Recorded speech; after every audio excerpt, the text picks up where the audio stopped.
वाराणसी की तंग गलियों में पलीबड़ी अंशिका त्रिपाठी के जीवन की शुरुआत एक साधारण परिवार से हुई।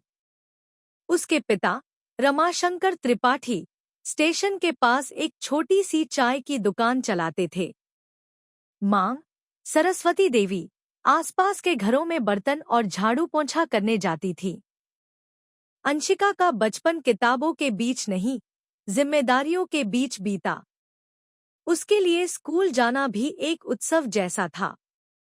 टूटी चप्पलें, उधार की किताबें और हर महीने फीस भरने के लिए मां का किसी से उधार लेना उसकी जिंदगी की सच्चाई थी। लेकिन इन सब के बीच एक सपना पल रहा था, कुछ बड़ा करने का, कुछ अलग करने का। पहली बार कंप्यूटर देखा। अंशिका ने पहली बार कंप्यूटर तब देखा जब वह 8वीं कक्षा में थी। स्कूल में एक दिन कंप्यूटर क्लास लगी और पुराने से सीआरटी मॉनिटर को देखकर उसके मन में एक अजीब सा आकर्षण जागा। मैडम, ये मशीन सब कुछ कैसे करती है? उसने मासूमियत से पूछा। मैडम मुस्कराईं। यह सब कुछ नहीं, लेकिन बहुत कुछ कर सकती है। अगर तुम चाहो तो ये तुम्हारे लिए भविष्य के दरवाजे खोल सकती है। उसी दिन से अंशिका ने ठान लिया, वो कंप्यूटर इंजीनियर बनेगी।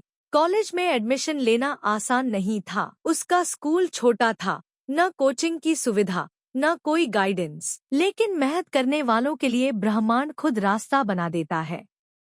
अंशिका ने दिन रात एक कर दिया।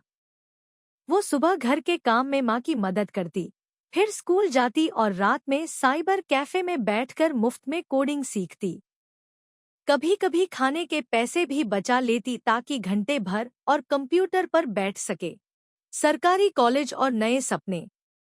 कड़ी मेहनत के बाद उसे इलाहाबाद के एक सरकारी इंजीनियरिंग कॉलेज में दाखिला मिला। मां ने अपनी एकमात्र सोने की चेन गिरवी रख दी और पिता ने चाय की दुकान पर 2 घंटे और काम करना शुरू कर दिया। अंशिका रो पड़ी, पर ये आंसू कमजोरी के नहीं, संकल्प के थे। कॉलेज की शुरुआत में ही उसे पता चला कि यहाँ मुकाबला सिर्फ पढ़ाई का नहीं, मानसिक मजबूती का भी है। उसके पास लैपटॉप नहीं था।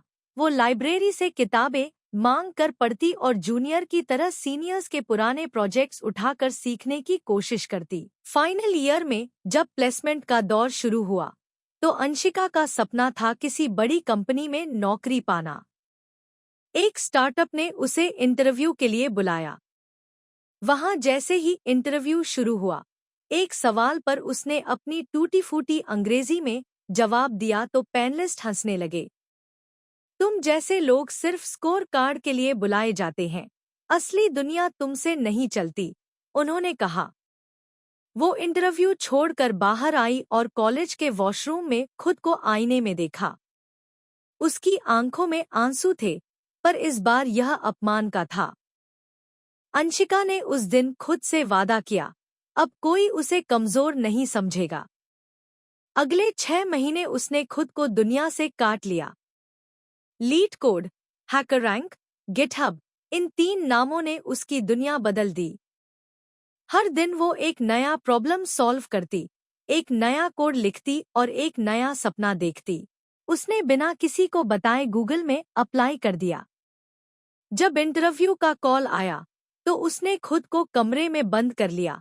3 हफ्तों तक 4 राउंड के इंटरव्यू हुए। तकनीकी सवाल, प्रोजेक्ट डिस्कशन और पर्सनैलिटी टेस्ट। हर बार अंशिका ने खुद को साबित किया। 3 हफ्ते बाद जीमेल पर एक मेल आया। Subject, congratulations, welcome to Google. उसने वो मेल कई बार पढ़ा और फिर फूट फूट कर रोई। वो आंसू उसकी माँ के घिसे हाथों के थे, पिता की चाय में घुली उम्मीद के थे। आज अंशिका गूगल में सॉफ्टवेयर इंजीनियर है, पर वो वहीं नहीं रुकी।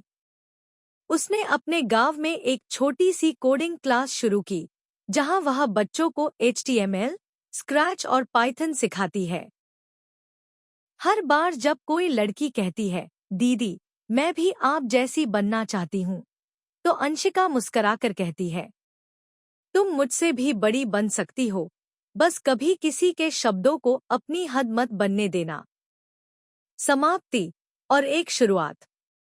यह कहानी खत्म नहीं होती, क्योंकि हर दिन कोई अंशिका किसी साइबर कैफे में बैठकर कोडिंग सीख रही है। किसी की माँ अपने जेवर बेच रही है, किसी पिता की चाय ठंडी हो रही है, और कोई लड़की चुपचाप अपने आंसुओं से अपनी सफलता लिख रही है।